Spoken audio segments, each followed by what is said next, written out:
I'm Deborah Raney, and I want to talk to you today about the wonderful novel Christy by Catherine Marshall.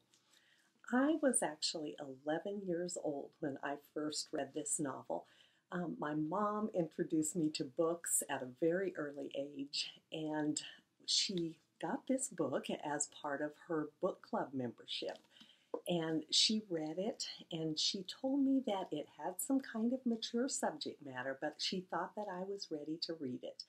And yes, it did, but oh my goodness, Catherine Marshall handled the topic of the book so well that I really would recommend it even to younger readers. This is a wonderful novel. It is probably the pinnacle of Christian fiction. For sure it was at that time. But even now, all these years later, I look back and I see this novel as a standard to attain to. It is just wonderful. The story itself, which is based on the life of Catherine Marshall's mother, and then the writing.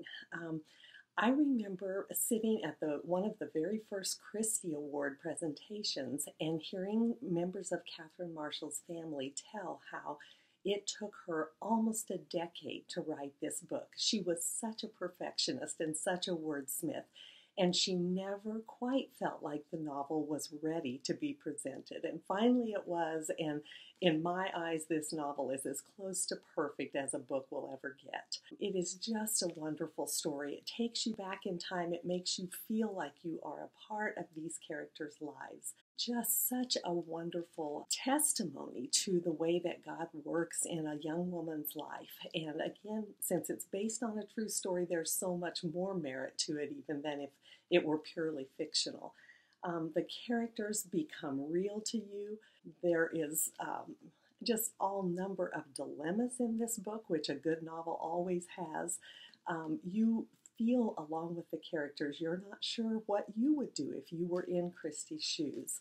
I am so excited that this novel has been re-released for a whole new audience. I know that there are probably tons of people, readers who will find this to be an absolutely wonderful book and a new discovery from the past. And I hope you will be one of those who will check it out. You won't be sorry.